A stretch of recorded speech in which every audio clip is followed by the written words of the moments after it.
দর্শক, আমরা কিন্তু দেখতে পাচ্ছিলাম সনাতনী যারা রয়েছে তারা কিন্তু মিছিল করছে এবং তারা একটি মশাল মিছিল শুরু করেছে।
এই সরকারকে আবারও 72 ঘন্টা আলটিমেটাম দিলাম।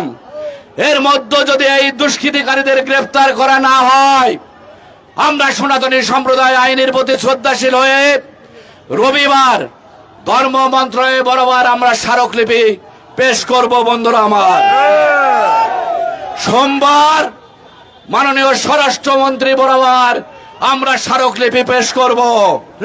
এরপরেও যদি গ্রেফতার করা না হয়, আগামী বুধবার মাননীয় প্রধানমন্ত্রীর সাথে সৌজন্য সাক্ষাতের চেষ্টা করা হবে, তার বরাবরের স্মারকলিপি পেশ করা হবে।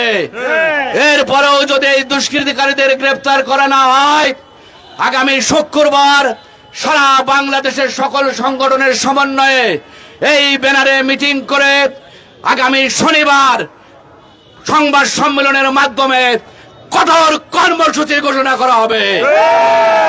সবাইকে আমাদের সাথে থাকার জন্য ধন্যবাদ জানাচ্ছি। মিছিল